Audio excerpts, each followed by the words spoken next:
So this past weekend, we managed to watch three terrible films. I've already posted one review for They Will Kill You, and the movies actually got progressively worse.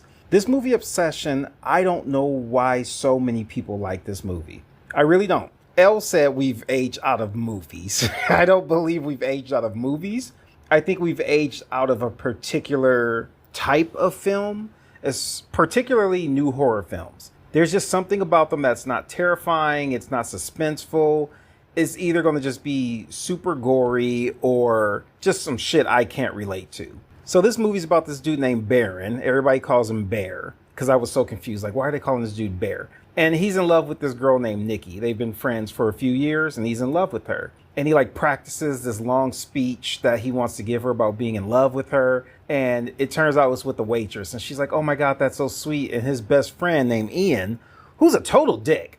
And this goes back to something else I complain about with a lot of movies, is that these people's friends are terrible friends. These are not people you would actually be friends with. But in these films, they're always like, oh, it's been my best friend for the last 15 years. And they're just dicks. They're not even funny. They're just dicks. So his friend Ian's just like, oh my God, that's stupid. You should call her Freaky Nikki because, you're making fun of her and she'll like that. And he's like, but she doesn't like that name. Fast forward, he's at home. His cat's dead. He goes to a bar and they all hang out and they're all chatting. And he decides to take Nikki home. And he wants to confess his feelings to her. And he says he got her a gift because she dropped her necklace. But he ends up instead buying this One Wish Willow, like this little novelty toy thing. And it's supposed to grant you a wish. It has warnings on it and everything. He's not able to express to her how he feels. And as she's going home, he just snaps it, makes the wish. And he's like, I wish Nikki loved me more than anyone in the world. And suddenly her ass is on the porch, comes back to the car, and she wants to hang out some more. She's like, oh, my dad's, he's dying of cancer. I just want to be with somebody. And he's just like, okay. Takes her back to his place. It's his grandma's place, but he inherited it. And he's there with her. She gets into the bed. She takes her top off. She's in a bra. And it's funny because in films, girls always have matching bras and drawers on. So they get in the bed and she's acting all frisky about him. And they start kissing and suddenly she screams and jumps away from him. He starts freaking out and she's freaking out. And then all of a sudden she's like, oh no, I'm fine.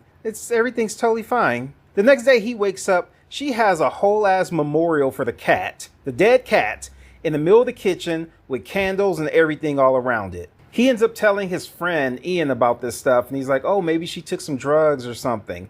And then later on, she's like, yeah, that's right. I took some drugs. And that's, I'm sorry if I freaked you out or anything. And then they start dating and everything's going great to him. But she's obviously crazy as fuck. This is at a point where it's beyond, oh, it's so cute how quirky and weird she is. Because we started this off with her laying your dead cat in the kitchen. So he realizes that some shit's wrong with her, but he keeps on, he's digging it. He has this girl that he wanted. Later on, they go on a date and they go to this dinner and he brings up, her father not really being dead because Ian let him know, or not dead, but dying of cancer.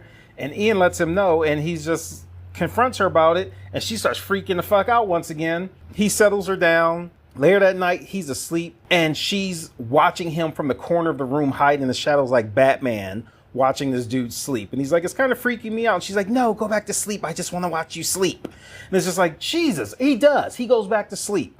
He's getting more and more concerned. The next day, she's put duct tape all over the doors to keep him inside. And he packs up his lunch that she made for him. He goes to work and they have another friend named Sarah. By the way, from the start of this, I was like, Ian wants to fuck Nikki. It seemed kind of obvious to me. So he goes to work and he's talking to their other friend, Sarah, and she's trying to get into art school and everything. He eats his lunch. He eats his lunch and Sarah's talking about cat. What's this about cat?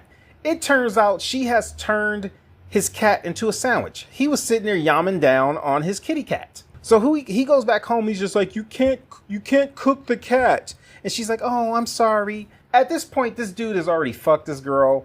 He's eating kitty cat, not the good kind. He's still not called the police or something. But the thing is how is he going to call the police? Because nobody's going to believe he got this from some, little novelty toy. And this dude knows she's under some kind of spell and he's still like having sex with her and doing all this stuff. And I'm just like, oh my God, that's assault. That's so much assault. Like, this dude is not a victim in this film. The only victim is Nikki. So he calls a customer service number and it's really weird. They're just like, yeah, you can't change the wish. You only get the one wish. You can't take back the wish.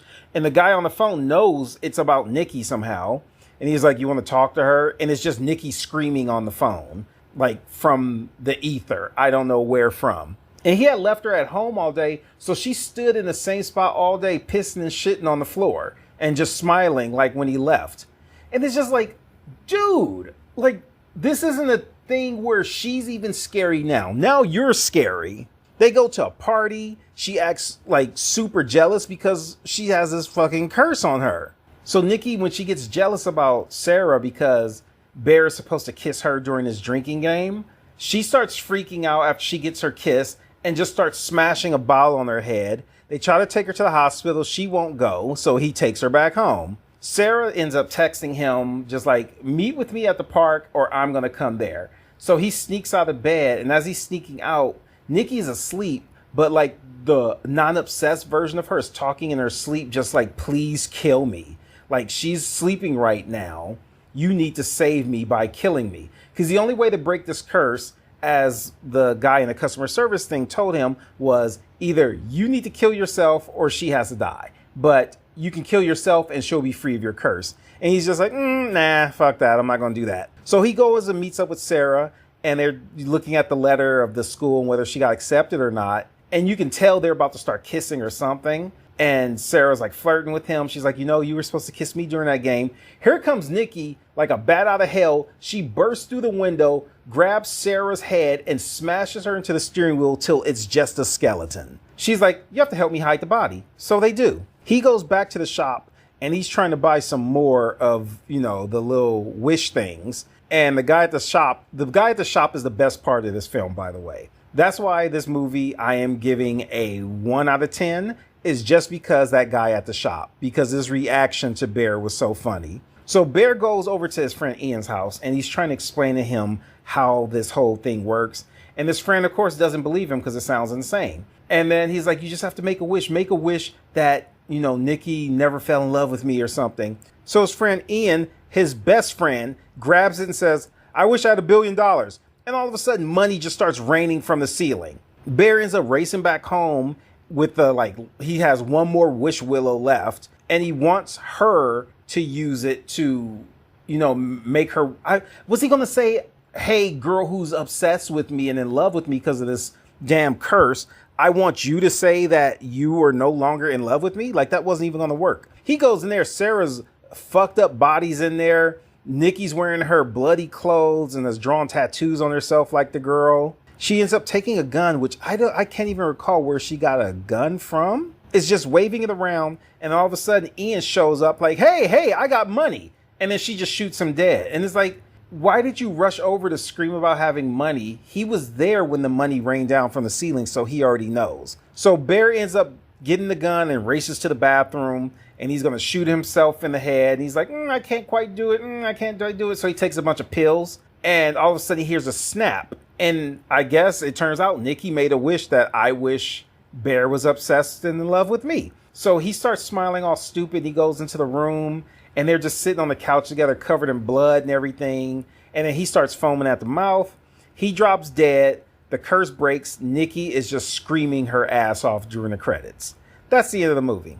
There was no likable people in this movie. Nikki is the pure victim in this film. The way they wrote her, and it's even talked about in like trivia and behind the scenes stuff of the film, was that there's certain parts that they mixed up because her attitude, like they film it different ways because her attitude was so inconsistent where it seemed like she was super flirty with him and then just like, no, I couldn't be with Bear. So it ended up making it made her as a character seem super wishy-washy. I don't know what it was about her that he was so in love with her that he would use a wish like that on her and continue to torture her that way. I don't know why he was friends with Ian. I don't know honestly why any of them were friends with each other, because it seemed like a really shitty circle of friends that they hung out with. And people were talking about like how much money this movie's made and how cheap it was. And oh my God, this film is fantastic. I was reading like directors I actually respect who love this film. And I was like, what am I missing? I would like to know, for any random ass person who is listening to this and has seen this movie, what am I missing about this film that makes it good? Because there's nothing good about this film except that guy that worked at the witchcraft shop. That dude was funny as hell. But other than that, this movie was pure ass, and I give it a 1 out of 10. I would never watch this again. I couldn't suggest this to anybody. If I had not seen this movie, I'd be a little bit better off.